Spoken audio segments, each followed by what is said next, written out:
Monsieur le représentant de la DG Marche, je vous rappelle effectivement vous faisiez un historique de cet accord.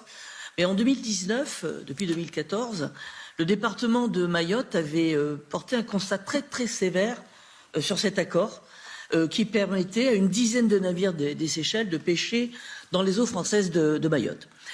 Mayotte, c'est un joyau de l'espace maritime français, du domaine maritime français.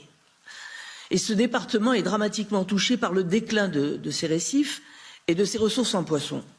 C'est pourquoi en 2019, les élus mahorais avaient dit clairement que cet accord ne bénéficiait pas à la pêche artisanale locale et pointaient un manque de transparence et d'études d'impact aussi bien sur la ressource que sur leur territoire.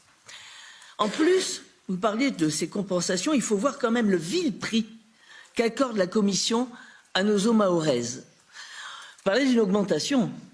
En juin 2022, il était question d'une première avance de 135 000 € par les Seychelles, suivie d'un tarif de 135 € la tonne et d'une redevance pour protéger les eaux de l'île de 2,25 € sur les chalutiers, 2,25 € la tonne.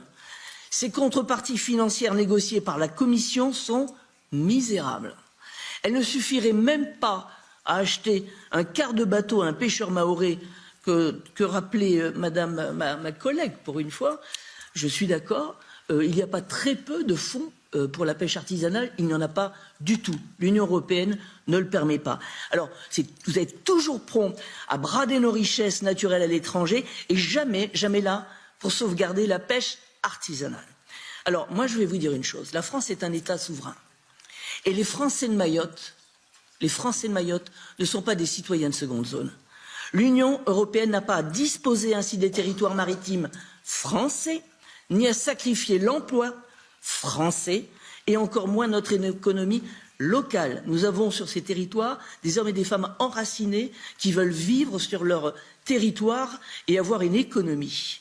Donc elle doit immédiatement cesser de négocier à tout va des accords qui portent sur des territoires qui ne lui appartiennent pas, sans tenir compte des populations et des peuples. Merci.